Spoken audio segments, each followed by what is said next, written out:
Okay, 1960s. The Green Revolution and Unintended Consequences, a parable. All right, so modernization theory had pretty much predominated the development landscape for the first 10 to 15 years of the development world. But about the beginning of the 1970s, some criticisms of development of modernization theory started to emerge. And one of the criticisms was that development was succeeding and yet failing at the same time. Let me give you an example from the Green Revolution here. So the Green Revolution is a term that was given for the rapid, enormous increase in agricultural production that occurred in the late 1960s, early 1970s. And what had happened was that the growing population post-World War II had gotten, many people were becoming concerned that the population was going to outstrip the food production for the world. And so there was a lot of discussion among scientists about, can the world feed itself? Or another way of saying is, how can the world feed itself? So Norman Borlaug is considered the father of the Green Revolution. But he was an Iowa agricultural scientist, geneticist, who basically promoted a four-strategy approach to addressing increasing agricultural production. And the four strategies were developing hybrid seeds that produced more crops, promoting the use of fertilizers and pesticides, promoting the use of mechanization, tractors and harvesters and so forth, and finally providing access to credit. So this was sort of a four-tiered approach. Now, if you think about it, based upon what I'd said about the Marshall Plan, you can see that the Marshall Plan talked about infrastructure, training, technology, and credit. The Green Revolution, in many ways, was sort of an agricultural Marshall Plan, in other words.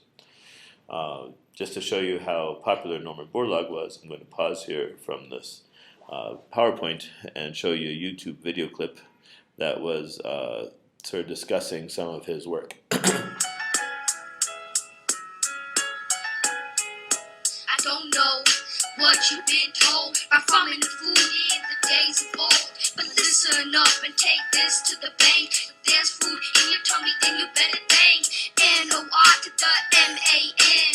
Norman Borlaug, thank you, ma'am. Straight out of Iowa, Norman came, then traveled the world, saw suffering and pain. Millions of people were starving, yo, in Pakistan, India, Mexico. But just a few years after Norman came, they all had bumper crops of rain. Norman found the great solution, known as the Green Revolution. Billions of people are alive today because of work done by the man named Norman. Norman Borlaug, you may be the greatest man in history, using science and your brain to stamp out hunger, woe, and pain, creating new varieties of plants with new technologies. You're the man we look up to, that is why we're thanking you. But then some people started to panic, telling the farmers to go organic. Techno folks started making the mess of Norman Borlaug's great success. Green groups thought they found a cure in stinky piles of cow manure, telling the government not to send fertilizer aid to our African friends. So Norman came back to defend high-yield agriculture.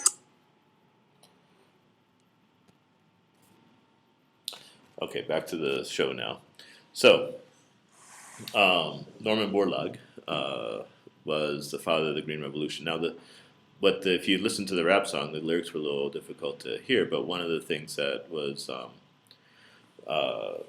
clear was that agricultural production did increase enormously, and yet more people were hungry than ever before. Why was that? Okay, let me try to explain the dynamic, one of the unintended consequences of the Green Revolution via a story of two Colombian coffee farmers, Juan Valdez and Vladimir Montoya. Now, this is kind of a joke. Juan Valdez is the the name of a type of coffee that's very popular in Colombia, and there was a whole set of commercials, advertisements around this coffee farmer. Um, but let's say that there's these two villagers who are growing coffee in Colombia. Okay, pre-Green Revolution. Let's say that Juan has 5 coffee trees and Vladimir has 3 coffee trees. And let's say that each coffee tree produces 5 bags of coffee, and you can sell each bag of coffee for $5. Let's also assume that a villager here needs about $70 a year to survive. So it's not a lot of money, but they need to generate some income in order to get by. All right, well, how much coffee is being produced in their village? Let's say these are the only 2 coffee producers in the village. Well, Juan is producing 25 bags of coffee. If you look back at the slide, he has 5 bags of coffee, or 5 coffee trees, so 5 times 5 is 25. Vladimir is producing 15 bags, so there's a total of 40 bags of coffee. Now, how much money will Juan or Vladimir make? Well, back here it said that each bag will sell for $5. So if you do the calculations, Juan is making $125, Vladimir is making $75, and there's a $200 total coming into the village. So can both of them make it? Do they have enough to survive? And the answer is yes, they do. Neither of them are. Juan is a little bit better off than Vladimir. Neither of them are making a lot of money, but they're both doing okay. Now, let's say during the Green Revolution, you have new hybrid trees that are coffee trees that produce 15 bags of coffee. So instead of 5 bags, you got 15 bags. Now, coffee trees require 4 years in order to produce coffee. So let's say a farmer can only plant a new tree if he can afford not to have the income from that tree for 4 years. So what happens here is you can see that Juan can plant 2 new trees, right? He'll tear up 2 of his old trees and put in 2 of these new fancy picture trees that I have here on the slide. He can still live on the other 3 trees, but Vladimir, if he tears up a tree, he'll drop below that $70 mark, so he can't afford to tear up any trees, so he has to just stay with what he has. Okay, so after 4 years, how much coffee is being produced in their village? Remember, each of the new trees can produce 15 bags of coffee. So that's 2 new trees, so that'd be 30 bags of coffee, plus his 3 old trees would be another 15. So Juan can produce 45 bags of coffee. Vladimir still only produces 15, the same that he always had. So now you have a total of 60 bags of coffee being produced in the village. How much money does Juan and Vladimir make? Well, Juan is now making $225. Vladimir is making $75. And the total in the village is $300. Are they still making it? And the answer is yes. Vladimir is still above 70. Juan is way above 70 now. So Juan's getting rich. Vladimir's staying the same. That's okay, right? Well, except one of the issues with economics is that what happens when production increases? Well, the price of something goes down. So if there's a lot more of something on the market, the price drops. So coffee prices that used to be $5 a bag have now dropped to $3 a bag because there's so much more coffee available. So what happens now? Let's say we have 4 more years. Juan is pulling out his other trees because with those 2 new coffee trees, he can afford to plant a bunch more, tear out. Vladimir still has to stay with his 3 old trees, right? So now how much coffee is being produced in their village? Well, Juan is producing 75 bags. Vladimir is producing his old 15 bags, and there's a total of 90 bags. But remember, the value of the coffee has dropped because there's so much more of it. So now it's $3 a bag. So when Juan and Vladimir sell their bags, Juan gets $225. Vladimir gets $45. There's a total of $270 in the village. Can they make it? Well, Juan still can make it, but Vladimir can't. Now, this is a real. These are 2 examples, but this is actually a real life dynamic that happened in the 60s and early 70s all over the world. Not just with coffee, but with everything that was involved with the Green Revolution. So Vladimir is now below the line, right? $70 is what he needed to survive. He no longer has $70. He has $45 because of. So what actually did happen historically, was that he was forced to sell his land to Juan and move to the city to look for work, where he met millions of other Vladimirs who were forced to do the same thing. And they all ended up living in squalor in one of these giant urban slums. So there was an enormous rural to urban migration that was happening in the 60s.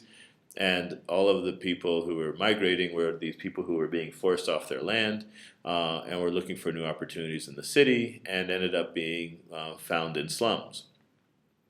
Well, Juan bought Vladimir's farm. He can tear up the old coffee trees and put in new coffee trees.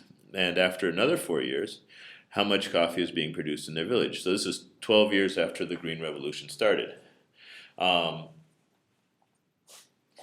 Juan is producing 120 bags of coffee.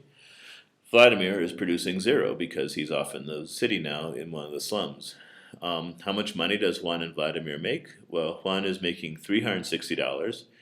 Vladimir is making 0. So there's a total of $360 being produced and 120 bags of coffee. So this is the conundrum that happened as a result of the Green Revolution. Village coffee production, if you just look at it from about amount of coffee, village coffee production tripled from 40 bags to 120 bags. Village income nearly doubled from $200 to $360. So if you're an economist, you said, hey, look, we're producing 3 times as much coffee, and we've almost doubled the amount of money that's coming into the village. Everybody's happy, right? But poverty also increased. Vladimir went from making it, he was a poor farmer, but he had enough to survive, to having to become a squatter in a slum. And so this was one of the definite unintended consequences for what was considered a poverty alleviation program. You had more food being produced, you had more money going into these communities, and yet you also had more poverty, because the money was the people who could afford to take advantage of the Green Revolution benefited enormously, but those people who were just below the point that you could take advantage of the Green Revolution lost out enormously. It wasn't like they could just keep going at the same rate that they always had. It was like they actually went backwards because of the Green Revolution. So it was these kinds of criticisms of sort of the unintended consequences that were occurring because of modernization approaches that led to sort of exploring other types of paradigms as well, which we'll talk more in a little bit. The growth with equity, the liberation from dependency, and actually some of the enormous evidence-based and DME stuff that you're dealing with right now in World Vision is also a result of a response to this type of criticism. And I'll talk more about that in the next presentation. Over.